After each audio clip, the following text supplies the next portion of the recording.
Some hip-hop artists hit the stratosphere with their first album, then they crash hard with a second. Now these the most disappointing second albums and why they didn't live up to all the hype. Diddy Forever, 1999. Now after the monumental success of No Way Out, which went multi-platinum and was loaded with Biggie Smalls features, expectations for Diddy's sophomore album was sky high. Both admirers and critics alike was excited to see if he could pull off the same feat. When Forever dropped in '99, it debuted at number 2 on the Billboard 200, selling 205,000 copies in the first week and earning platinum certification the next month, but that shine was missing. The album had one major hit, Satisfy You featuring R. Kelly, which peaked at number 2 on the Hot 100, but beyond that, it struggled to capture attention. Critics called it boring, criticized the production, and felt like it lacked the energy and star power of his debut. Now the reasons was clear. Biggie Smalls, whose features had propelled No Way Out, had passed away 2 years earlier, leaving a void that just couldn't be filled. Now on top of that, key collaborators like Mace and the Lox, who had written and shaped some of Diddy's biggest hits, had left Bad Boy Records, weakening the album's songwriting and creative spark. In short, Forever suffered under the weight of his predecessor. Fans compared every track to the legendary debut, and without Biggie and his original team behind him, Diddy's second album felt flat, proving just how hard it is to follow a blockbuster first effort.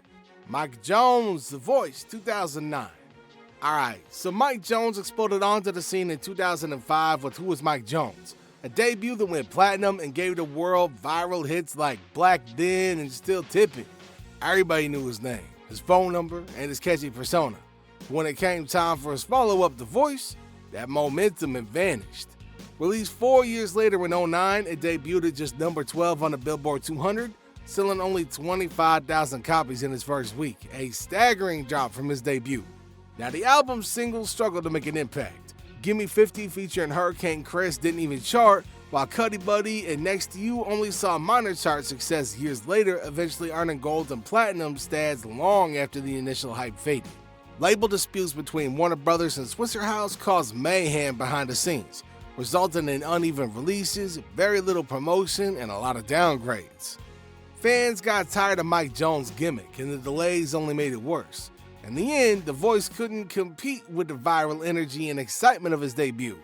Vanilla Ice, Mindblowing, 1994. Aight man, Vanilla Ice was unstoppable in 1990. His debut, To the Extreme, dominated the Billboard 200 for 16 straight weeks, with Ice Ice Baby topping the Hot 100 and cementing him as a pop rap superstar. Fame, money, and attention were all at his fingertips.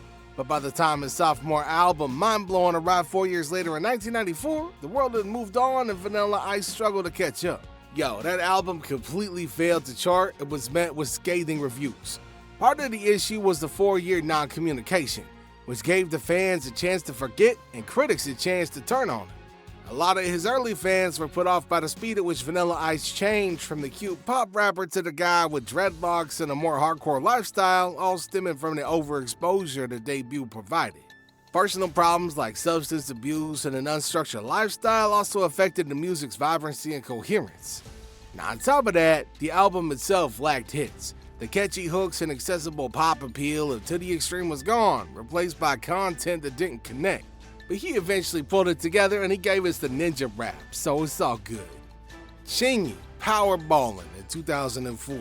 Aight, so Chingy burst onto the scene with Jackpot in 2003, an album full of catchy hits like Rod Third that shot straight to number 2 on the Billboard 200. Now the dude seemed unstoppable. Every track was a potential party anthem and fans couldn't get enough of it. But just a year later, Powerballin dropped and it quickly became clear that Chingy's sophomore effort wouldn't match the magic of his debut. Despite going platinum and debuting at number 10 on the Billboard 200, the album felt underwhelming. Only one singer, Baller Baby, cracked the top 20, while Don't Worry featuring Janet Jackson completely failed to chart. Chingy's debut label, Disturbing the Peace, was largely to blame. Because Capitol Records, which was in charge of the album's distribution, struggled with promotion, several tracks was neglected. Fans and critics alike noticed a drop in energy and cohesion compared to Jackpot. Without multiple hit singles and with weak marketing, the album lacked the punch and replay value that made Chingy a household name. Slick Rick, The Ruler's Back, 1991. Aight, Slick Rick's debut, The Great Adventures of Slick Rick, set the bar sky high. Known for his unmatched storytelling, classics like Children's Story and Teenage Love made him an instant hip-hop legend.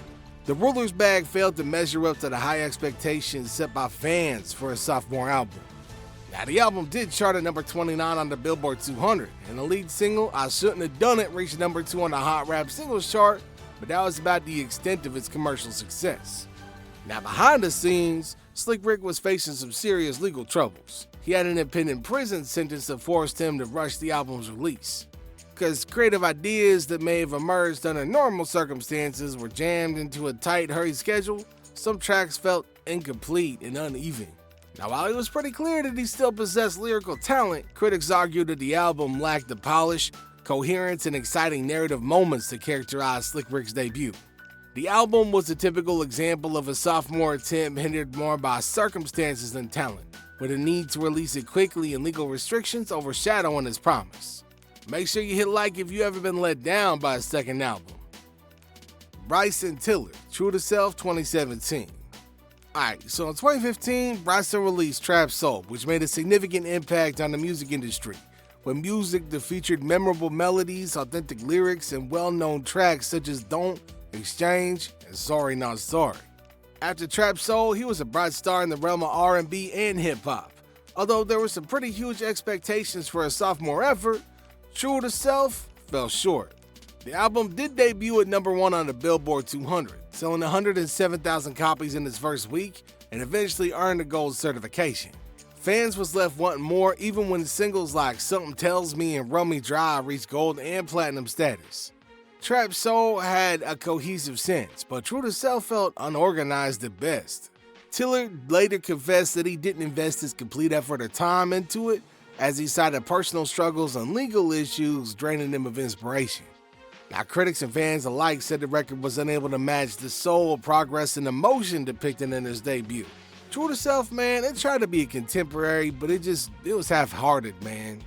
Now, what came out of it is a sophomore flop, which wasn't due to talent, but timing and mindset and circumstance. It's a reminder to us all that even with promising artists, they still just ordinary people at the end of the day. Lloyd Banks, Rotten Apple 2006.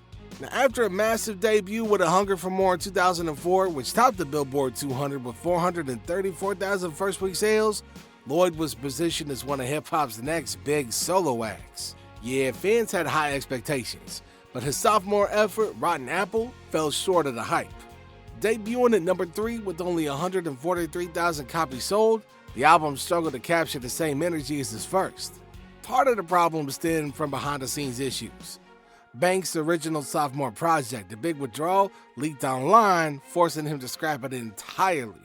Now, after a 2-year gap and an unexpected jump to Rotten Apple, momentum disappeared and fans became disengaged.